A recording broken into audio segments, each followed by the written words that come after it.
One of the key factors in the growth of Linux was the creation of companies that specialized in the distribution and support of the operating system itself. Among these companies, Red Hat Software is the best known. Red Hat started as a product of Mark Ewing. While he was working at IBM, he wanted a little better Linux distribution. He started playing around. Found out he spent more time maintaining his Linux distribution than he did working on his new project. So he sort of started the distribution itself. He met up with Bob Young, who at the time was running a company called ACC Bookstore, which was a mail-order PC Unix catalog. And Bob kind of knew he wanted something, more his own to market rather than reselling other people's products, and he was fairly good at marketing, and Mark knew he needed some marketing help because he was fairly good at the technical parts, so they kind of got together. I started working with Red Hat in May of 1995, basically right out of NC State, along with Eric Trowan, who me and him combined make up employees number 4 and 5. And we actually reported to work at an apartment that Mark Ewing used to live in. We took it over as kind of the development part of Red Hat Software, and stayed that way till about November of 1995 when a toilet we had in the apartment kind of exploded, flooded our downstairs neighbor, and she got a little upset, and the apartment folks found out we were running a business there instead of actually living there at the same time, so they decided to throw us out. So at that point, we had about a week to go find our first office, which we did, and get ourselves moved in a hurry. So.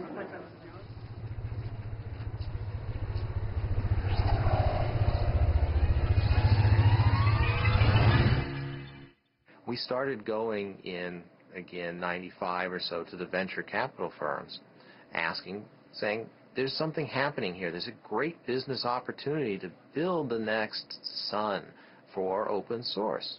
Well, the venture capitalists looked at this and said, gee, you're selling systems, the software is free, this is kind of scary.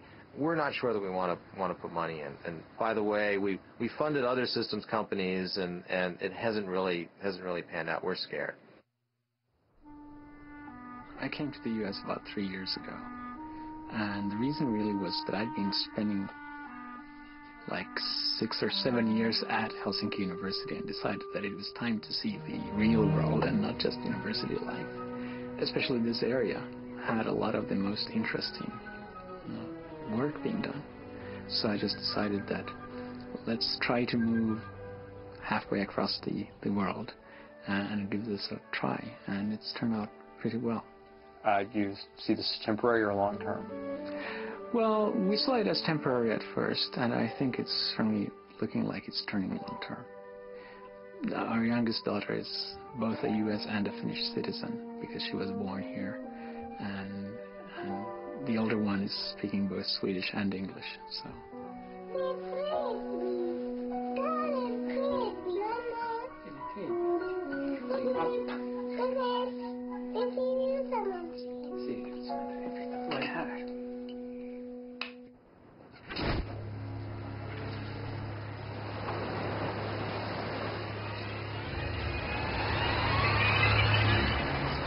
The next major event was one that I had a direct hand in. I wrote a paper called The Cathedral and the Bazaar, which was my observations, my anthropological analysis of what it was that made the open source world work. We didn't call it that then. We're still using the term free software primarily. So it was my observation of what made the free software world work and why we were able to produce extremely high-quality software in spite of constantly violating all of the standard rules of software engineering. In that paper, I was setting up a contrast between two different styles of development, two opposed styles of development. One, which is the conventional closed development style, which I called the cathedral style. In that one, you have tight specification of objectives, small project groups which are run in a fairly hierarchical, authoritarian manner, and you have long release intervals.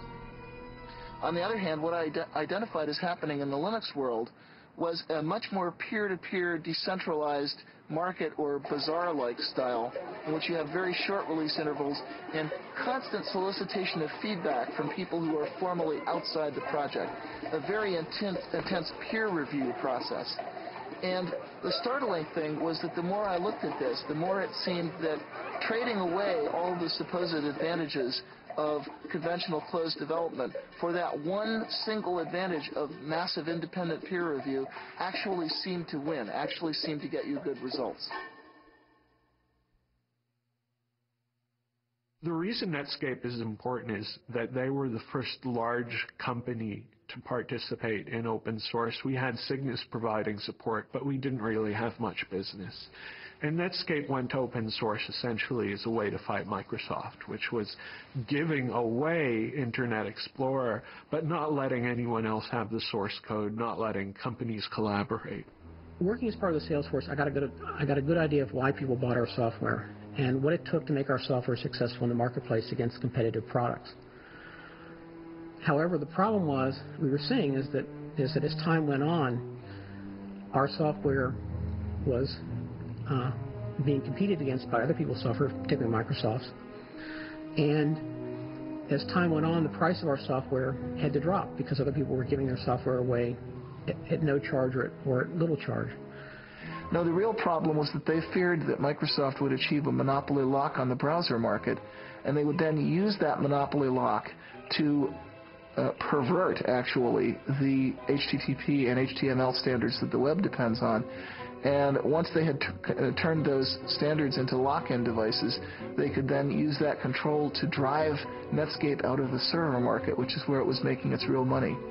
My concern was that as time went on, Netscape's business would be threatened by the fact that we didn't have enough people to do all the things we needed to do as a company in order to keep our software viable in the marketplace. The Netscape release happened in early 1998. And I was told later, I had no idea at the time, that it came about as a direct result of the right people having read The Cathedral and the Bazaar. The Cathedral and the Bazaar, the paper by Eric Raymond, was a significant influence on Netscape's decision to release source code. It came as a complete shock to me. I wasn't really ready for the thought that I was changing the world, even by accident. However, it was not by any means the only influence on that decision, and not necessarily the most important one when all is said and done. As I said, Netscape had already been talking about releasing source code for quite some time before anybody had ever heard of Eric's paper. Linux Congress in early 1997, which was the first place that I gave that paper. And one of the people who heard it was Tim O'Reilly of O'Reilly Associates. And he thought it was pretty intriguing. And he asked me to give it at his first Perl conference, which was later that year in fall of 97.